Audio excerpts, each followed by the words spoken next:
Hello, everybody, and welcome back to Community FC, where I have got another episode of my club to share with you guys. So I've got a very special guest with me today here, Steve. So say hello, Steve. Hello, everybody. Nice to see you again, mate.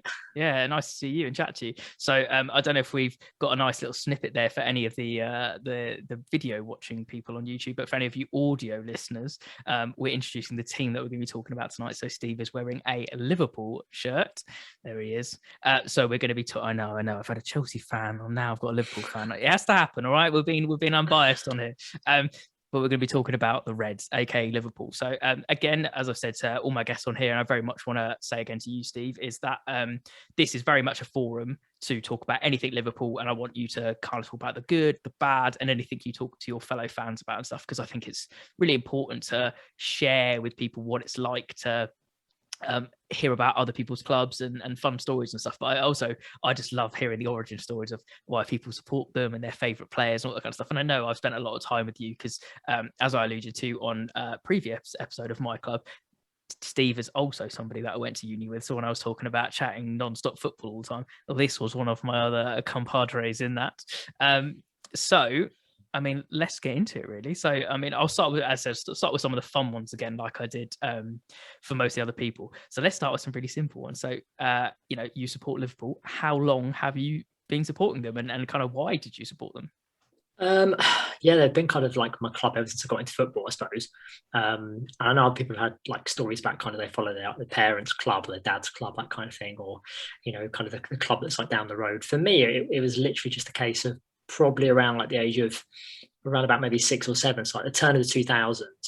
And I really got into watching. I think I saw one game that was on TV, and it was just Owen and Heskey at the time were like Liverpool's leading line.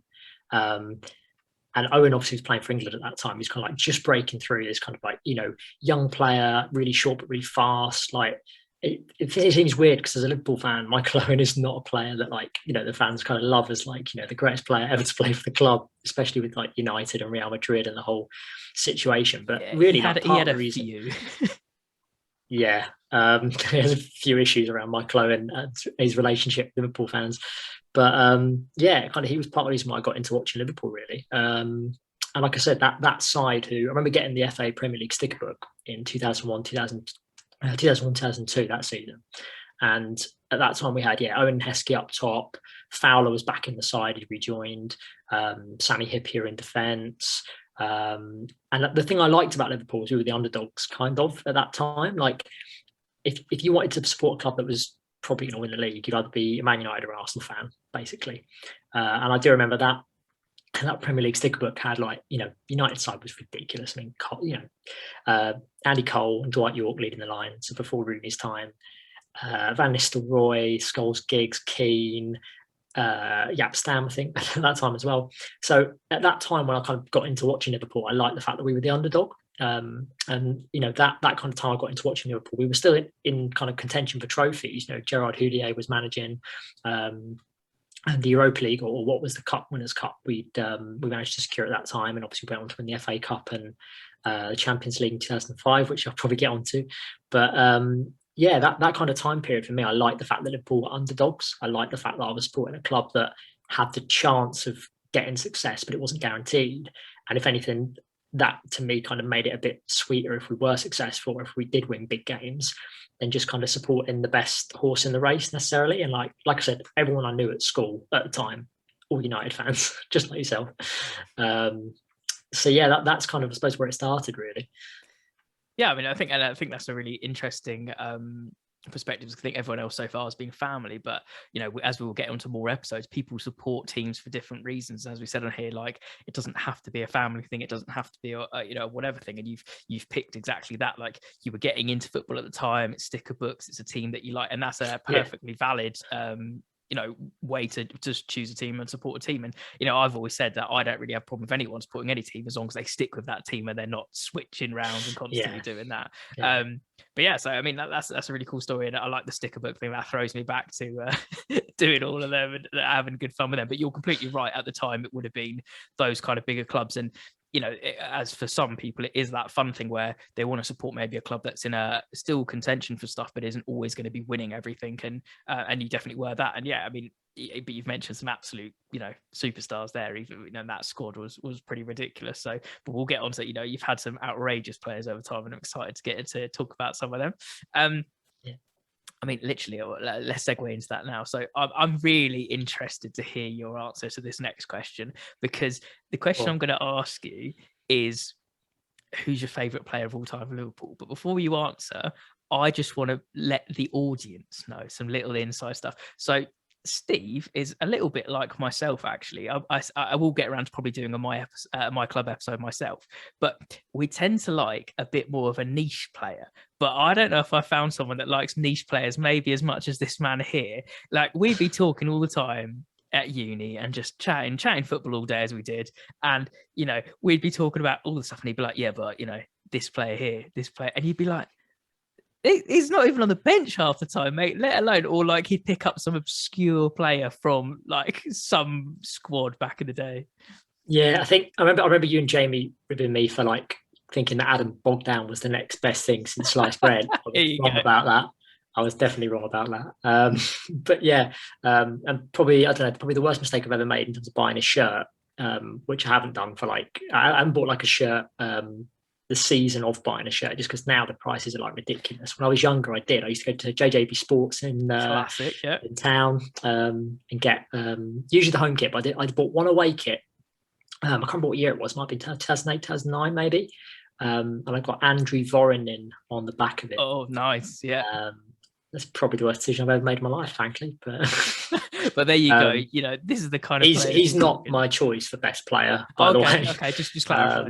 Might be my choice for worst. No, it's the best player that I think I've ever seen for Liverpool is Steven Gerrard. I'm not going to go with a niche one. It's got to be Steven Gerrard, frankly. How can you not love the bloke? If you're a Liverpool fan, you love Steven Gerrard, don't you? And we'll probably get on to talking about like the manager situation and the future of Liverpool and maybe the role that he might play in that. But I suppose the fact that he's a player that when I got into watching Liverpool in 2001, he was just coming into the side. And I think actually when he originally kind of came into the team as a youth player, he didn't actually have, I think he had the number 17 shirt. So he obviously was, kind of on the outskirts of the side and was just kind of breaking in. But all the focus and attention was on Michael Owen. And obviously with him losing and Gerrard taking the captain's armband and sticking with the club, even like amongst the Chelsea rumours, all the way through to like the Brendan Rodgers era. And I think probably the saddest thing as a Liverpool fan is I never got to see Steven Gerrard lift the Premier League trophy. I mean, it's sorry to interrupt for 2 seconds. I mean, it is one of those things where it's also quite hard to believe, like a player of his stature not winning the Premier League is a bit criminal, actually, if anything. And he's won everything else, like Cup Winners' Cup, FA Cup, League Cup, Champions League, you name it. Done everything else, scored every goal and played every possible team you could probably think of. Like you said, he's achieved everything in his career except for that kind of one thing that at one point in 2013-14 I thought potentially he was going to achieve. I still have flashbacks to that season. I'm having nightmares at night. I'm sure, and also I probably am partly to blame for that because the amount of times we baited you into clicking links or watching the certain slips and things that happen.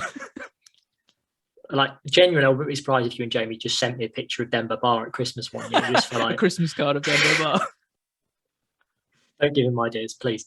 But yeah, Steven Gerrard has to be my favourite player. I don't necessarily think he's probably the most talented player to play for Liverpool. That might be a bit controversial for some Liverpool fans. I mean, don't get me wrong, like leadership quality, his ability as a midfielder, both in terms of passing and shooting, the fact that he was box to box, and even to be fair, in his kind of like last couple of years at the club when he clearly had lost a bit of pace, and he played a bit more of like a defensive kind of like kind of clear up role for Rodgers, effectively behind like some more kind of attacking midfielders, behind Coutinho, behind Joe Allen. He kind of, I suppose, moved into a little bit more of like a Lucas Leiva type of role. Not that I think he was best suited for that, but he had so much talent. But I think if you ask me probably what footballer do I think for Liverpool was our most talented player, I'm going to have to say Luis Suarez. I mean, yeah, there's absolutely an argument for that. Even with Salah on the pitch, like I know that there's a debate going on there, but both of them are absolutely phenomenal. Yeah, I mean, I think that the thing is with Salah, he's done it more. I think he's done it more consistently, and he's achieved success on a more regular basis every single season for Liverpool. And the thing I love about Salah, to be fair, is he just does it quietly. Like, he's not a player that causes any fuss. You know, in Suarez and Diego Costa and players like that, like, you know, Cantona with the karate kick, they've had some potentially, you know, not the best things going on outside of their footballing ability, that potentially make people a little bit kind of. I mean, I suppose, you know, with like Suarez and the whole kind of like the incident with the biting incident with. You know, Diego Costa always been seen as like a player for Chelsea that was kind of like a little bit of a kind of a bully on the pitch, a bit of a nasty player. Whereas Mo Salah is just like literally the kind of like quiet, unassuming, sweet gentleman of football. Like, absolutely, you know. It's those other ones. It's controversy that's built around them and their ability, isn't it? When Salah's just all ability and nice off the pitch. Yeah, and I think like that's probably why Salah doesn't get the kind of plaudits that he should. And at the moment, I think on form, I would argue Salah is the best player in the Premier League, definitely. And I think that maybe alongside Erling Haaland, you could argue best player in the world, maybe. Yeah, I think there's only 3 players that spring to my mind that you could do. I actually would put Haaland third out of that. I wouldn't put him in the top 2. Like, I think if you're looking from last year's form and this year's form, I think he's definitely got snubbed, and he's probably going to get snubbed again. But I think Lewandowski's probably still potentially top with just his form, but if not, it would be Salah. Yeah, you've got to say he's just untouchable at the moment. Yeah, and I think that especially just at the moment, whilst we're doing this with this chat, he seems to have stepped up again. Last year he had a little bit of a quieter season, but his numbers are still unreal. I mean, I think I sent you a few days ago a heat map of his kind of current output, and the guy's unreal. But because we just expect him to perform at that high level, you know, I suppose it's a case of it's kind of expected. You know, you expect the best from him. And the other thing I think as well is with our current squad, the way we're playing, he is one of a group of amazing players. Whereas when Luis Suarez was in our team, him and Gerrard kind of stood out amongst. I mean, I think about when Rodgers took over. There's quite an interesting thing to talk about as a Liverpool fan. We went through that kind of transition period under Rodgers, and when he joined, we lost a huge amount of players that were kind of like staples of kind of the end of the Rodgers era through kind of Hodgson and Dalglish. We lost Cow, who's kind of getting on a bit. Bellamy left. You know, we lost players like Aquilani. I think Andy Carroll went out on loan as soon as Rodgers arrived. Charlie Adam was sold. We completely lost the spine of the squad, basically. Not that I necessarily think it was the best spine that Liverpool's ever had. And Rodgers had to rebuild, and he's brought in players like Sterling and Suso and Andre Wisdom. And amongst that group, kind of 2012 through 2014, a few players really stood out. Coutinho and Sturridge obviously come to mind as well, but I think Suarez was just some of the goals that he scored against like Norwich and Cardiff and things. His ability, I still think he's the best player I've seen in terms of like his quality, and the goals that he scored just, you know, shouldn't have been allowed, really. Yeah, I think you're totally right. I think from a skill perspective, Suarez did, you know, as you're saying, it literally doesn't matter what part of his body he was scoring with, or outrageous going for like outside of the boot or whatever it is. He was just, you know, unbelievable. But I think for your favourite player, I don't think it's going to be, as I said, it's a very common one for Liverpool fans, but rightly so. You know, Steven Gerrard was a pillar of that Liverpool squad. He was a pillar for, you know, for captaincy, for leadership, for all those things. And, you know, I've heard lots of, I mean, you know, watching lots of football podcasts and listening to a lot of pundits and stuff, and it's really interesting. Again, I mentioned it on the Chelsea episode with Jamie, and I was like, we won't get into it because we've literally spent 3 years talking about it and spend 30 years talking about it, of the Gerrard Lampard Scholes debate. But what's really interesting is for England, pretty much everybody picks Gerrard. And that's so they always say, like, so Ben Foster, for example, obviously played with Scholes at United, but he's like for club level, Paul Scholes is literally untouchable. He's probably one of the best midfielders, if not one of the best midfielder of all time. But he was like, but for England, he was like, I'm picking Gerrard every time. And it's different qualities at different levels, and it's more that leadership. Yeah, I think also, like, for me, like, Lampard always stands out in my mind as like arriving late in the box for headers. Probably like out of those three players, Lampard was more of a goal scoring midfielder. Yeah, definitely. Scholes, in terms of passing ability, I would say he's exactly. They all have different things, don't they? Yeah. And I suppose that maybe Gerrard is probably out of those three, I would argue, as a Liverpool fan, maybe like the best all-rounder potentially as well. Yeah, potentially because he could tackle definitely a lot better than Scholes and Lampard and stuff as well. And so we have that. I think playing in the England side on a national level, you kind of have to slot in obviously around other midfielders and different managers. England managers, what Steve McLaren, Fabio Capello, we've had that generation, I think, was such quality group of players that were just blessed with some kind of not that great managers, really. I really wish I'd been able to see England kind of win a trophy with that generation. But yeah, I think part of the reason maybe Gerrard got picked more often and featured for England more so is because of the fact that he's maybe a bit more of an all-round midfielder. And like you said, maybe a bit of a better tackler than Lampard or Scholes, or maybe just a little bit more of a, I don't know, just, maybe a little bit, had a little bit more kind of like overall quality in different areas and different departments than the other two. Yeah, I think so. And as I said, I think the leadership is the big one as well. I'm not saying that Scholes was pretty shy anyway, and he always wasn't. I'm very surprised he ended up in punditry, because there's a famous thing that he used to take fines for not going to his interviews. He'd lose money of his paycheck to just skip them and not go and stuff like that as well. And then he ended up in punditry. But the same with Lampard. Lampard definitely is a leader, but he always was second fiddle because Terry was always the leader, and that was you've got that when Gerrard very much was that one there. I think that's really interesting. Makes some great points, and the only thing I will say on that England point, one more thing, it's such a shame we could never get a midfield of them all working, or get a team that couldn't get them all working together. Anyway, right, I'm sure we'll pick up on Gerrard later, but we're gone from favourite player of all time. Do you have a favourite player of this season squad? Is it Salah, or is it someone else? I'm going to go back to what you said about me liking niche players. Absolutely, go for it. Joel Matip. Yeah, underrated, yeah. Literally, I know people rave about Van Dijk, and quite rightly. But something that I like about Joel Matip is how good he is, and and the fact that occasionally just does some kind of like balmy waving his arms in the air. But I don't know, I just think this season, Joel Matip, people obviously talking about, we signed Konate this season. I think we did, after the defensive injury issues from last season, we needed a little bit more cover in that area. I mean, I like Nat Phillips, but we needed somebody else added in. Gomez is always, I really rate Gomez, really kind of calm on the ball, but he's always had his injury issues. But whenever he's fit, Klopp will pick Matip's partner, Van Dijk. There isn't kind of like, Van Dijk, then what other player do you necessarily pick? If he's fit, and obviously we've got Champions League games and cup games as well, but if he's fit and if we're not rotating, Klopp seems to go with Matip. I just think that he's such a good defender, and yet because everyone, like you said, with Lampard and Terry, because everyone's focused on Van Dijk being so amazing, Matip just doesn't get the credit. He gets the job done, and as you said, he's built the partnership, so it's like he's happy to be the unsung hero sometimes that just works well. And it's 100%. Football is also about finding somebody that works with that all-star player, whether it's defense or attacking, whatever. So if you found someone that is in sync with Van Dijk and is going to get the best out of him, you're going to play him every single game you can. A player that I was really keen to see this season, and I actually thought this is going to be his breakout year, was Harvey Elliott. Oh, yeah. Because he had such a good year last year at Blackburn.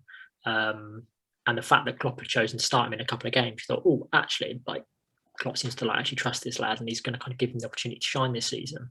And then obviously injury, which was just horrific for him.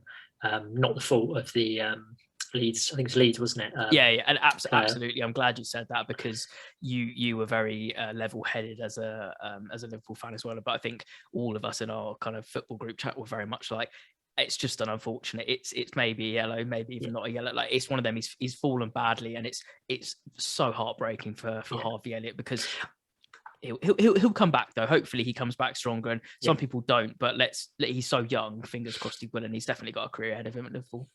Yeah, I really hope that it isn't one of those injuries that kind of does take a little bit of an edge off of a player. I mean, I think one of those that always springs to mind was Sturridge had an injury period where he clearly lost his pace at Liverpool, and he was still a really, really good player, and Klopp still obviously chose him to kind be a rotation option from the bench and still play a part. And I'm, to be fair, even though Gerrard never won kind of like the trophy with us, I was really glad that Sturridge was part of the side that obviously went and won the Champions League with us, and kind of still featured for that. But yeah, that injury did result in kind of him losing a yard of pace, and I really just hope that Harvey Elliott kind of isn't affected by it. But it's a serious injury, and yeah, hopefully, fingers crossed, he comes back just as strong. Sometimes they do, and sometimes they don't. Like I've got, I've said on the Roundup review, and whether you think that's right or wrong, I'm yet to see. I think Van Dijk, not a huge amount, but I think there's ever so slightly, just like even if it's half a second of difference, I think there is a difference. Again, he could be building into it, and next season you could see him back to full fitness and full strength, and that's absolutely fine. But for now, I think he's ever so slightly. But you look at someone like Luke Shaw, you're talking double leg break, like horrendous injury, and he took a time, but now he's in phenomenal form. Shawberto Carlos, and it's it's one of those things. Anyway, we're not talking about United players. Cool, that's very good. So we talked about so favorite player of all time, favorite player of the season. Do you have? I'm sure you do. Do you have a favorite ever goal? From this season, or just in general? Any time you want. Is there a goal that sticks out? And lots of people, as I've said to people before, it's not necessarily always, but usually it's either a story you've got, or it's surrounded around a competition, like winning a final or doing something. But it's really interesting because sometimes they're not, and sometimes they're just like, oh, he absolutely did a worldie out of nowhere. Or is there anything that springs to mind, or a few? Or in my head, I've still got all three of the Liverpool Champions League winning goals from 2005. Yeah. The initial header from Gerrard, and then obviously Smeeser's kind of somehow corner finally shot, and then obviously the penalty rebound that Alonso slotted home. They're ingrained in my memory till, I'm sure that I'll be 90 years old. I'll be at a point where I can't remember my kids' names, and I'll still remember those three goals extremely vividly. Like, let's be honest. That is potentially most Liverpool fans like peak of football. There's been other massive moments in your history, but that game, even no matter what team you supported, I've never watched a game where I've been probably more involved as a neutral, like not wanting like either team really. Like I'm like, well, obviously I don't want Liverpool to win, but I'm like, do you know what I mean? It was one of those things where it was just like, but you couldn't take your eyes off it because it was just such a crazy match. But also that seems to be something in Liverpool's history. They love a crazy high scoring Champions League night. The thing is, like, as a Liverpool fan, because of probably, like I said, through like my teenage years, watching like the 2005 final, and then watching us get to the 2008 final, when, like I said, I was always of this attitude that like we were never the favourites to win the league. Like Man United and Arsenal dominated the first half of the 2000s. Chelsea obviously got all their funding, and Mourinho came in during the Rafa years. It was like, okay, Chelsea, Mourinho dominating. And then when that passed, you think, okay, great, City have arrived, wonderful. But Europe for me is like that's where Liverpool shine. That's where we kind of, there are no rules here. You don't have to maintain quality over a season. It's just down to those magical nights at Anfield or wherever, and how well we perform. And yeah, the fact that even our run for like winning the Champions League 2 seasons ago wasn't necessarily like the most excitable final with Spurs, but the Barcelona game, 3-0 down in the first leg, and then coming back 4-0 again. Yeah, exactly. Yeah. Barcelona's account tweeting, Liverpool are going to have to score 4 against us. They're never going to do that, are they? Well,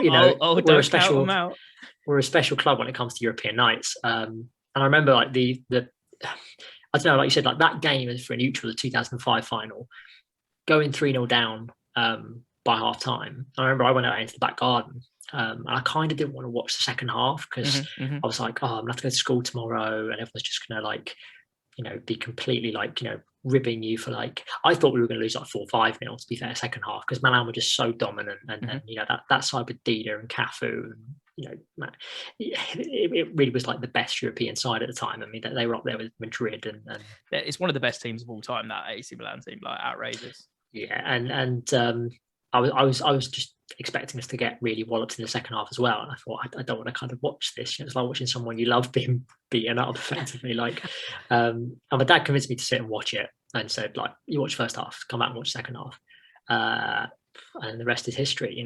Absolutely. Sorry to cut in again. Like I literally I obviously watch every Champions League final, like that's something I look forward to every single year. It's a great match, but I literally have more, like, obviously apart from like United matches, I have more memories of that match than I do any other final. I can picture where I was, I can picture who I was with. Like, it was a very, very memorable evening in a football match. For a football fan, it was just like a dream game. It had everything. Like, I even remember, like, not even just like you talked about, like, memorable goals. I even remember Dudek's save against Shevchenko, where the ball comes in from the left, Shevchenko strikes it, and Dudek initially, I think, parries it, and then on the rebound, literally just stands up and happens to put his hands in the right place. Like, it's the shot so close, you didn't have any time to react to it, and then obviously managed to get a glove to it. It flies over the bar, and Shevchenko shaking his head in disbelief. Dudek just stands up and goes, "Yeah, it's my night." Like, and then like the Grobbelaar legs for the penalties, which maybe shouldn't have been allowed, to be fair. Dudek coming off his line. Yeah, it had everything, didn't it? It was just like, for a neutral as well as a Liverpool fan. Yeah, it's just kind of like the perfect final, really. It's one of those, like, for all-time finals that will be talked about like forever and ever and ever and ever. Yeah, but it's like you said, like when we won the Cup Winners' Cup back in 2001, which I think was like the first game where I watched like Liverpool kind of playing like a final. Really high scoring game, match kind of flying back and forth. Gary Mack, I think, remember watching Gary Mack score. And then obviously, like the Barcelona game, we seem to have a knack for high scoring, crazy European matches, but they're enjoyable and I love watching them, and I hope there's many more to come. And there you go. And that's the thing, isn't it? Like, you've always got that to look forward to, and you've always got that little bit of extra hope on a European night now, that if you are down, then you might be getting back up. I'm really convinced we can beat anyone on a European night. You have factual evidence to back you up and say that that's probably true. Cool. So, I mean, we've touched on, maybe you've touched on this a little bit as well, but maybe there's one or two more that you can think about. So I've put down here as well. Do you have a favorite, like, memory of the club, or is it going to be, again, that game, do you think?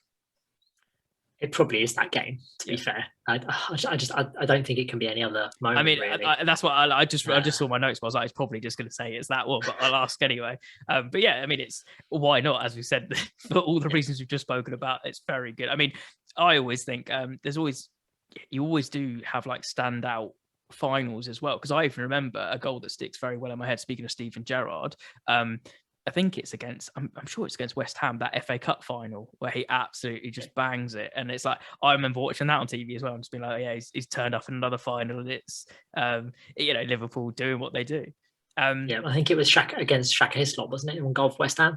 Could have been, actually, yeah. If memory serves me right. But and even that final against West Ham was bonkers. And then even the League Cup final in 2011-12, I think, with Kenny Dalglish, where obviously we end up going through to penalties against Cardiff City. I don't know. I found the Tottenham final weird because it just seemed a bit of like a boring, easy game, really. Yeah, you don't do it boring, easy. You do it spectacle, drama, last minute, this, that. Yeah. Liverpool very much do seem to, the complete opposite, as we just talked about, of Joel Matip. They are the flamboyant. I agree. So the next one I've got on the list, is kind of like, do you like? I've tried to put this question to lots of people. It's like, do you go to many games? Have you been to any games? Is that something you do? Not really, to be fair. It's I think it's one of my main kind of annoyances with modern football is that, like you said, as a kid you get hooked on a certain club and side that you're like, oh, they fit me, whether or not it's because, like I've said, Liverpool, the underdog. You get interested in the club and you support them and you start to back them. And then when you start to, like you said, get to the age where you want to fund yourself going to matches, buying merch, traveling for games as well, the cost of it is just is high, and for someone like myself, it's kind of unaffordable, really. Especially if you've got kind of like other financial goals you're saving towards. You've got to be quite brave and have quite an outlay if you want to kind of support a club. And I know a couple of people. I know actually just at the weekend I was talking to an old friend of mine who's an Arsenal fan, and he goes regularly to like see them at away games. He's been to Baku for the final, so he travelled abroad to watch Arsenal, and it's like that takes some dedication. I mean, it's a great way to see different cities and places to follow your football club as well as travel, but the financial outlay especially in like the UK. I mean, like rail costs here are so high compared to other countries. Like even if you want to get a train up to Newcastle to watch your side play away, you talk about a lot of money before you can get to tickets. And absolutely, and that's something that I think I asked the question because I like to hear both sides of it. That, there's going to be people that are going to go regularly and book the season tickets, whatever it is. But lots of people, and so far the couple of episodes, it's a very expensive hobby to have, to go and watch, and dedication. Like, you have to have free time, you have to have expendable money to do that, and expendable money on the day. And that is something that is not what everybody can afford, and especially if you happen to be someone that maybe hasn't picked a more local team. So that is, the cost is even more. It's tripled because you've got to do that.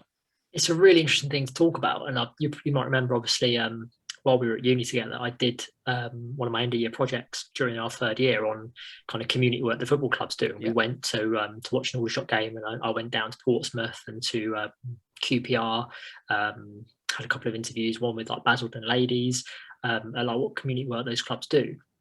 I do think it's a bit sad, really, that like we get hooked as kids with the big clubs, the glamorous clubs, big transfer fees, winning trophies.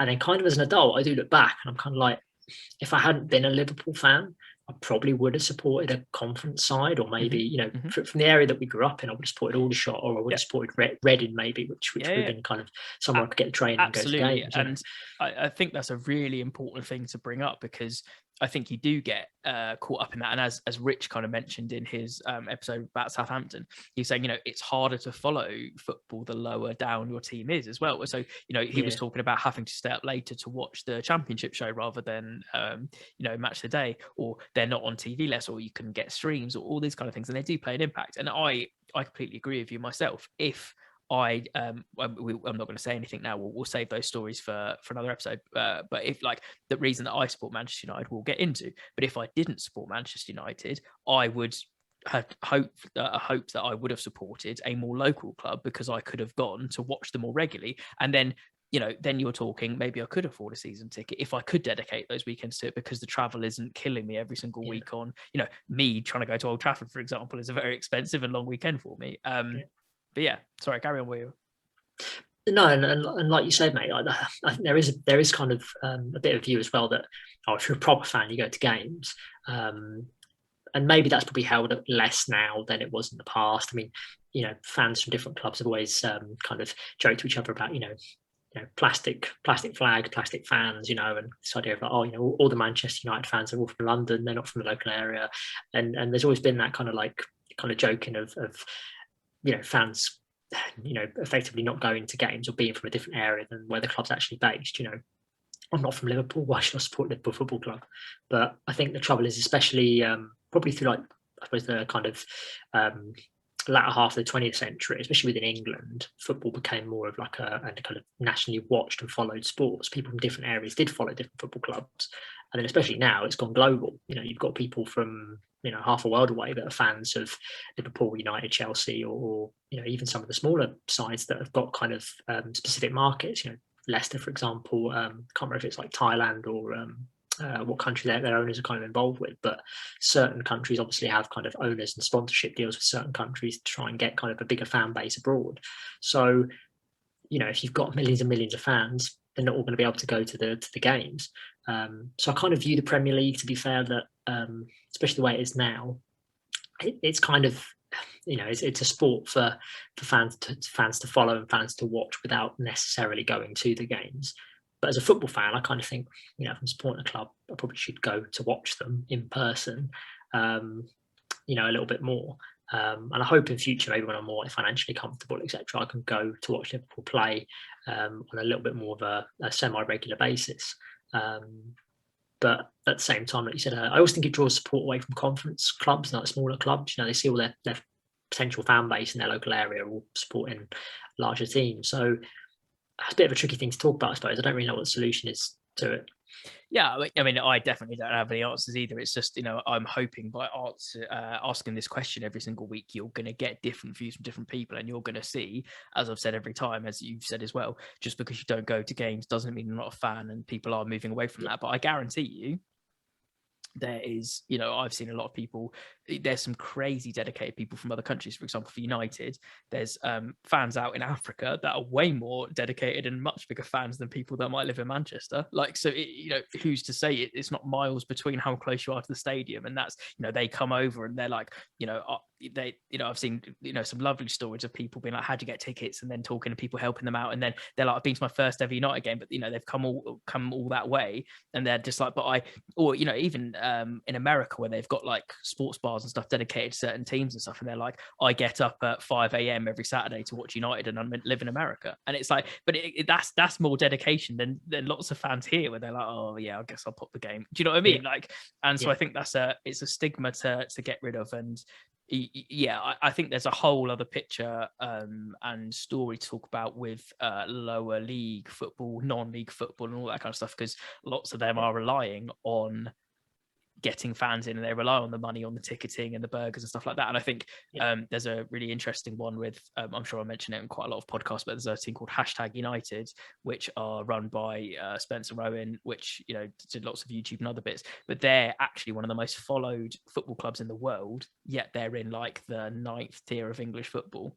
So they're proving it wrong, that they're working their way through the football league table, and they're actually going to have a lot of fans. And they've had people from Australia, and they've had people from all these places to come watch them, and they're quite a low level football. So hopefully that's maybe a start into getting people to interested in the local club and stuff. And I honestly would say, if you're not getting sucked into maybe the glitz and glamour, and maybe not the bad end of how much money the Premier League spends and that kind of stuff, if you don't have a family tie or a particularly interest in the other team, then I would say support your local team, because you get to go down to it more, because you might be able to go more often to go watch it and have more of a vibe with your local community or your team, because then you can exactly be part of that and enjoy that. So it's a really interesting point that you bring up. I mean, the last ones, these are kind of, I've got 3 more, and I always kind of bring them up all together, because I think this is more going to be like an open forum discussion for you to talk about Liverpool and fans and managers and anything else you want to talk about, really. So, I mean, we'll start with this one, and then we'll kind of go from there. So let's start a bit more lighthearted, and then we can get into more stuff. So I knew we talked about Gerrard, and I have a feeling you might bring him up here. So I'm going to say, where do you see your club in kind of I like to do a hypothetical. Do you think in 5 or even 10 years time, where do you see your club? Like, what's the status? Maybe even who's the manager, or what do you think that's going to look like? I think 5 years down the road will be in maybe a bit of a transition period, to be fair. And I think I'm fairly kind of realistic as a fan. I've maybe lost my rose-tinted glasses from being like a teenager as to like, I'll be completely just dominating the league and Europe and everything. But what I think will happen is that Klopp's probably going to have another, like, say 3 years. I can't remember when his deal actually finishes at the moment, but the project that he's built, I think I've really enjoyed the ride, and we're in the middle of it, and it's at its peak. And I kind of don't want to think about the future at all, to be fair, because I'm just enjoying living in the moment as a Liverpool fan. But yeah, at some point he's going to go, and we kind of have to plan for life afterwards. And I'm sure the club are doing that. But I think, as with any club, going through that transitional phase is always difficult. I mean, United had ages to prepare for Sir Alex Ferguson leaving, and even then the kind of like Moyes Van Gaal transition period didn't work. Other clubs maybe have been slightly more successful. Interestingly, I think when Klopp goes, I wonder if someone like maybe Pep Linders, like his kind of second in command, his assistant manager, might actually take over and be given the job, kind of in almost like a Bob Paisley following Bill Shankly kind of way. I wonder if Gerrard would be ready for the job almost, given that he's done so well with Rangers, but he's only been managing them for a couple of years.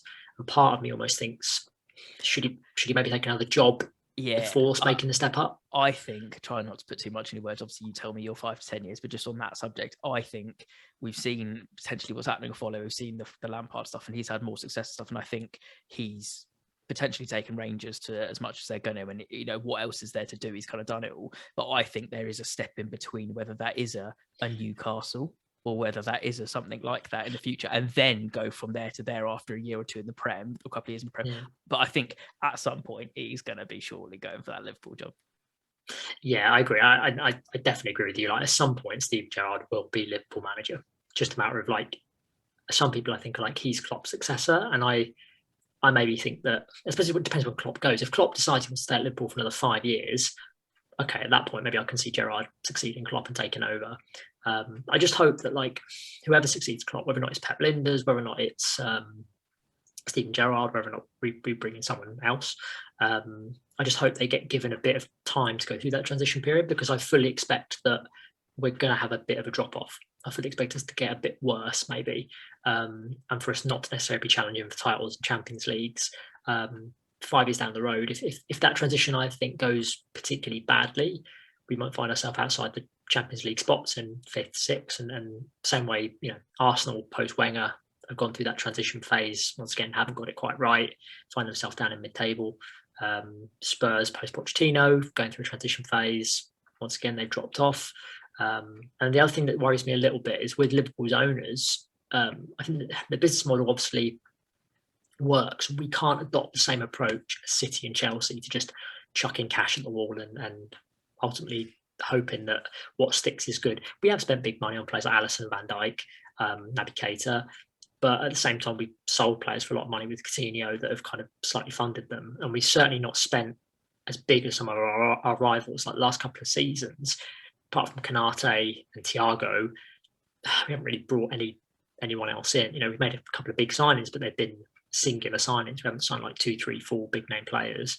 And this squad is kind of at its peak, but in 3-4 years, Salah's going to be into his 30s, Mane's getting there. It's going to be an aging squad. The same as before Rodgers took over. Cat had to leave, Maxi Rodriguez had to leave, Bellamy had to leave. They were all a little bit past it. And I just hope the fact that whoever takes over isn't just going to be left almost, you tell me your thoughts on this, but I think when Ferguson left United, left quite an aging squad that needed a lot of rebuilding work done. Yeah, I think one, you're very like me, and I think that's why we get on so well talking football, because you and me are quite cynical sometimes, but we're also quite realistic. So I think you're 100% right, and I think you're realistic of you're gonna potentially on the high now, and you're gonna be in that slump again at some point because you've got aging players. I don't think either Mane or Salah is going to be there together for maybe that many more years. I think one of them is going to move on. And then I think you're going to get exactly, even if they do stay, they're going to be getting on and old. So I think you're going to have to bring in new blood, and then new blood might not be. And exactly, it's the manager thing. If in a year or two it doesn't work and Klopp either leaves or gets fired, it's a possibility of not reaching the heights again if it doesn't happen after reaching such highs. Yeah, it's exactly that. And the Ferguson point you bring up is really interesting, because he left exactly then. People were saying he actually picked, because he was even thinking about the year before, apparently was the thing. And then he was like, no, he kept on, lots of players do, I can't do it. I need to stay another year. And he did. But then he literally left at like the perfect time almost, because there was a lot of old guard in that squad. And then they needed a lot of changes. But the problem is, and where you don't want to be as a club, and you don't want to be as any club, and you've seen it at United, is it's not just the slump, but the problem is they then didn't give the manager enough time. And then when they were bringing managers in, their squad was so imbalanced because the manager didn't want the previous people that they brought in, and they didn't necessarily want some of the people they already had. So then you constantly have a squad of dead wood that doesn't work together, but then you're constantly recycling managers. So you're never going to fix that. And that's one thing that Ole's done well, is he's starting to ship out the dead wood. But yeah, like I agree. I think that's a very realistic take on the next 5-10 years Liverpool. I think you're still going to see absolute high highs for the next couple of years. And then when the players start getting older and a potential change in manager, that's where it slips. The other thing is we have got some good young players. Curtis Jones, Harvey Elliott, like I said, Trent is, despite having seemingly achieved everything you could want to achieve at Liverpool, is still like 26, isn't he? Or just Trent Alexander-Arnold's like 21. Mate, is he? Well, there you go. There you go. That shocked me. I thought he was like 26. I think I'm right on 21, but he's not 26. He's like, I think 21, 22 or 2021. Okay. So he's still got a big career ahead of him. But at the same time, there's definitely some members of that squad that we need to start bringing in. There's players in the league that I would take at the moment that I think would be good rotation options, that would be younger players that can come in. Players like Salah at Watford, I quite like. Take players like that at Liverpool. And that's the other thing I kind of worry about, is even with our bench options, some of them are very reliable options where you kind of know what you're going to get. Divock Origi is a player I still just can't work out how good he is. I reckon that's why the fact no one bought him in the summer is because I still just don't understand if he's very good but just not consistent, or if his level's slightly below that. I cannot work the guy out, even though he scored the winning goal against Spurs in the Champions League final and the Barcelona goal. He scores great goals and he's an amazing super sub and goes through these ridiculous hot patches or purple patches, and then you don't see him for 6 months.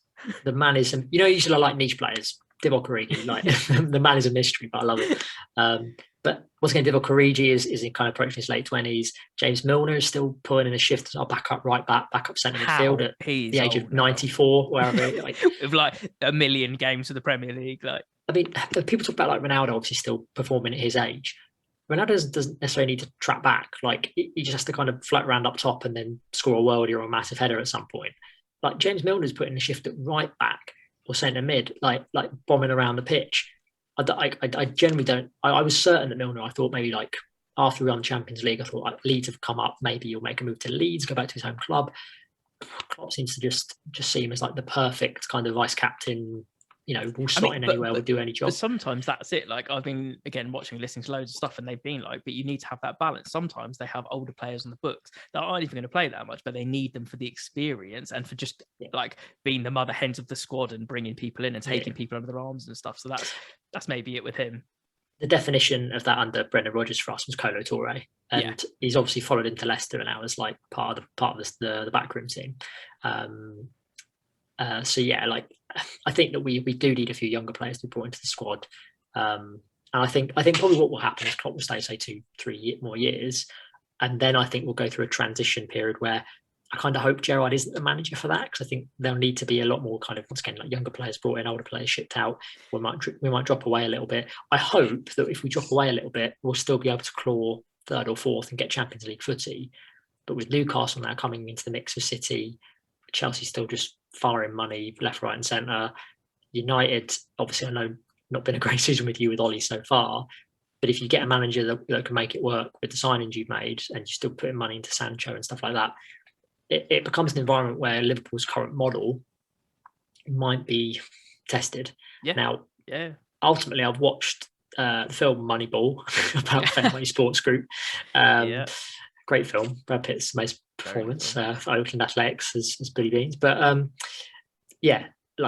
their business model might prove much wiser than little old me that knows nothing about sport. But I do wonder if, against the kind of level of cash that the competition has, if during that transition period we can still kind of maintain those finishes whilst going through that transition, because we don't have the same depth as Chelsea and City. That shows by the fact that we're playing James Milner as a backup right back. I don't think anyone has the depth of City. But also I think there's one thing I wanted to put up to you, because it maybe isn't. I don't know. Get your thoughts on it, because it's maybe not the case for us. But United, or the Glazers, just like French shouldn't put the two together. The Glazers and the Fenway Park Group, like, they both own other sports teams.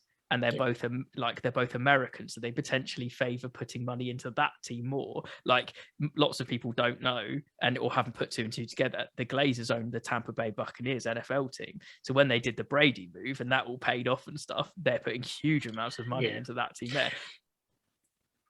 Baseball as well is quite a different sport from football, not just in obviously the way it's played, but like the way that the American kind of system works in terms of picking players from pools and kind of who they've got access to and how transfers work in relation to like the way transfers work with football. If I don't want Gerrard to come in as our manager in 5 to 10 years during that period if things are going badly. You want the transition period to happen, and then when it's starting to be on the up trajectory, that's when you want him to come in, isn't it? When he's got a squad that maybe he can bit 1 or 2 more players in and then be like, this is my squad, and then put his identity on. And I think that's sensible. I mean, like, Rodgers never won anything for Liverpool. He didn't really manage to get us kind of consistently into the Champions League spots. And when we played Champions League footy under Rodgers, it was dire, really. Like, as much as I like Brendan Rodgers as a manager, and I think for Liverpool he was good. When we played, I mean, I still remember there's a meme for like how far Liverpool have come, and it's a clip of Rodgers' starting lineup against, I think, Real Madrid, and it's like Barini, Lambert, Balotelli. There's another story we could do a whole episode on. Balotelli's time at Liverpool. Yeah, so I think that Rodgers for us was the right manager for that transition. He took us from, like I said, having a squad after Hodgson and Dalglish that had a load of old players leaving, and we basically went, we don't have any players. We've got to bring Suso through from the academy. We've got to bring Andre Wisdom through from the academy. And at that time, my mates that were United and Chelsea fans were looking at me going, basically like where Arsenal are now. They're looking at me going, you're a solid mid-table team now. You've got Andre Wisdom at right back. And Rodgers was the right manager that over 2-3 years, despite the fact that not all of his transfers and transfer market went particularly well, players like Markovic and Lambert, he did build us back into a side that was ready for Klopp to take over. And Klopp actually, there was a range of players that didn't necessarily work under Rodgers, players like Lovren and Lallana. Under Klopp, they really kind of came good. So we might need another manager like that to kind of get us through that kind of transition period. And then, like you said, Gerrard comes in, and hopefully we're back to he win a Premier League as our manager. Fingers crossed. Well, exactly. Wouldn't that be a nice like fairy tale ending, wouldn't it, for him after all that time? I mean, yeah, some really good points. I think that's the longest we've talked on that, but that's been a really nice insight into that. And I like your realistic approach, and I like hearing people's opinions on where they're going to be, not just, we're going to stay the same and keep winning, because no, football's not like that. It is ups and downs, and you've got other teams, and you pointed the Newcastle point at the room out where they're going to be coming up and up, and so that is one of those things. So the next one that I'll kind of put two questions together, as I always do now. So I'll tell you both the questions. I want to hear some positives, I want to hear some negatives, and I want to hear just like thoughtfulness and truthfulness and all that kind of stuff. So the two things are, one, is there anything you don't like about your club? And that could be like owners, fans, managers, players, all sorts of stuff. But the other one is going to be, on the back of that, is there anything positively or negatively that you'd like to say to your fellow Liverpool fans? I think in terms of like something that I don't necessarily like or I would change about my club, I think probably the fact that we haven't made the most. The owners haven't made the most of this period. Like, Klopp is the best manager we've had in recent times. We have an unbelievable playing squad. I really wish they would have pumped in a little bit more money in terms of depth with like the defence last season, and potentially gone out and made a big marquee. Liverpool don't make big marquee signings from big clubs. We bring in Firmino from Hoffenheim, we bring in Andy Robertson from Hull. We bring in players that we reckon have got a bit of quality and go, right, now you're at Liverpool, show us what you can do. But if we brought in someone like Mbappe, not necessarily that we could have got him, but if we brought in a big marquee real statement signing, and Thiago was kind of meant to be that, but at the same time was kind of like maybe a more. Thiago isn't like one of the highest rated players. It's not the same as like the Ronaldo move that United have made this summer, even though obviously things aren't working out as, like I say, quite how maybe you would have hoped. But I just think that if we pushed a bit harder, this squad we could be talking about as having won like two Premier Leagues or 2 Champions Leagues, or even winning a Premier League and a Champions League and a FA Cup and a Europa League. Like, we've got 2 big cups under Klopp, and ultimately also we obviously won the FIFA Club World Cup as well, which I know it's kind of a niche competition, but it was still something that I really enjoyed watching, and the Liverpool fans were still happy we won it. But I feel like the owners potentially could have got more out of this period where we're really good. And don't get me wrong, I'm sure some fans will go, you're being too greedy. Like, just be happy that you've won the Premier League and Champions League. For clubs like Newcastle, obviously haven't won anything for ages and are now, hopefully kind of on the up. So I'll take what I can get. I've seen Liverpool win the Premier League, which is what I always wanted, and we won the Champions League again for the 6th time. But there's a little bit of me that's like, I could have been a bit more ambitious, could have spent a bit more, could have pushed City and Chelsea for a few more of those trophies. And then your other question, which just remind me what it was. So it was more like, so is there anything like you want to say to your fellow fans? If this is like an open forum, like, there's lots of stuff that we like about our fans. There might be stuff, lots of actually people so far have talked about more negative side of things. So, by all means do that as well, because I think there should. And when you're hearing it from a fellow fan, it sometimes sinks in a little bit more, and maybe behaviors or that kind of stuff, but also positive stuff. Like, you could be saying stuff as well. So it's just literally I'm sitting back, you're Mr. Liverpool in this scenario, and you're just talking about anything you want to say to them. Yeah, I would just say to Liverpool fans, like, I think just keep enjoying the ride. I think the thing I like about Liverpool fans is that we tend to be just quite, we've had the period of seeing our team kind of second, third best to competitors, and we're just happy that we're succeeding at the moment, and just enjoy it, like enjoy the crazy days and the good goals, and just enjoy this period of being a Liverpool fan, because it's a great time to be one. And when I think the transition period does come, which it will, I think we've just got to be a bit realistic. I'd hope that, like with Ollie, to be fair, we give whoever that manager is a bit of time. I wouldn't want, with say Gerrard, like Lampard, him to come in for a year or a year and a half and suddenly get sacked. Like, if Gerrard's going to be our manager, I want that to be for like 5 to 10 years or whatever, and I want him to win trophies with us. So I just say to the fans, when eventually we do maybe slip away from where we are a little bit, if that happens, but I don't know, we might be the best team in the league for the next 10 years running, fingers crossed. But if we do slip away, just kind of accept it. I'm not saying don't complain. We're all going to complain if Liverpool is losing to, I know, the likes of Watford or Norwich. At some point we are going to lose to Norwich. It might be in 2158, but at some point it'll happen. And yeah, we just need to kind of like be aware it's coming down the line and just deal with it maturely, deal with it like an adult, and hopefully get through it and then back on success when we've been through that kind of after Klopp period. Yeah, I mean that's very sensible news in my opinion. Absolutely. Like, while your team is on top or one of the top people, absolutely enjoy that ride, because I've gone through watching a load of my team on highs and now we're on lows and still get the occasional highs, but we're not back to where we were yet, even though I have full faith that we will get there at some point. But you've got the same thing as well. Like, that is very good thing. It's not necessarily go crazy at your fans, but it's like, just expect that there is going to be a slump, and when it does, give your manager a little bit of time, just give yourself as fans a little bit of breathing room to be like, well, just enjoy all that. I mean, surely there's still Liverpool fans out there that are still absolutely on a high from winning the league for the first time in how many years? Like, come on. I am.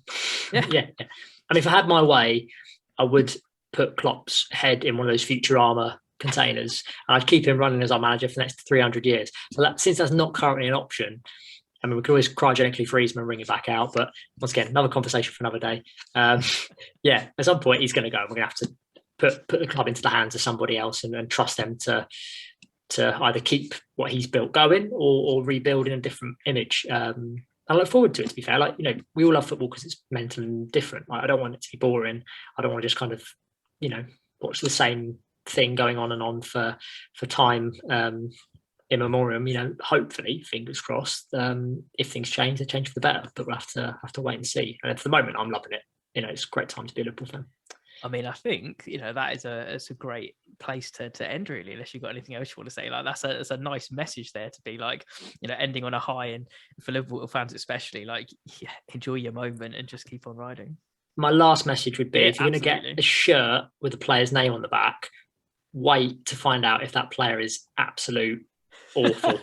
and yeah, don't make the same mistake that I did. I nearly got Ricky Lambert on a shirt as well, but I'd like to think from my Andrew Voronin mistake, go with someone that's been at the club for 3-4 years that is decent. Yeah, might be top tip.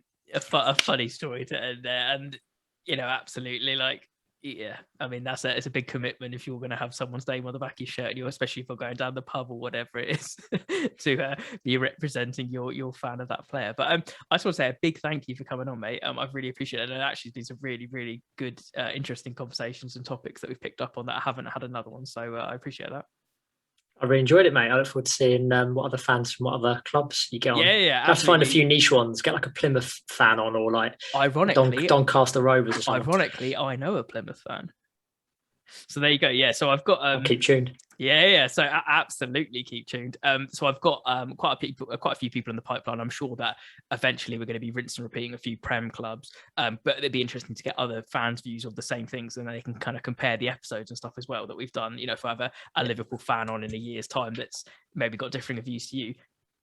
Spoiler alert, people think differently and fans think differently. So, but that's really good. But yeah, absolutely. So yeah, thank you very much for coming on. And if you have liked this content, obviously stay tuned. We've got the Roundup review, which comes out every single week, talking about the games that have just happened. We've got My Club, and I do have a couple of other fun little series that I've got planned coming up. So if you have been enjoying it, don't forget to hit that like button. Really helps us out and lets us know that you're enjoying the content. Exactly like that. give us a subscribe, because then you can keep seeing more wonderful content in the gone. If you hit that notification bell, if you're bad like me and you need reminding when certain things come out and not scrolling through your feed for ages, if you hit the ding dong notification bell, then it will come straight away to your feed. You'll be like, oh, we know that's coming out, so you can see which other clubs we've got coming up next. And also give a comment down below. Like, if you want to talk about anything that's happened, we'll respond to the comments. I'm sure Steve will respond to some of the comments. So if you've got opinions, or maybe you love some niche players as well, let Steve know, and I'm sure he'll have a good chat with you about them. But that's really it for this week. So thank you very much again. Thank you again, Steve. This has been My Club episode 3, talking about Liverpool, and we will see you all for some more content really, really soon. Thanks very much.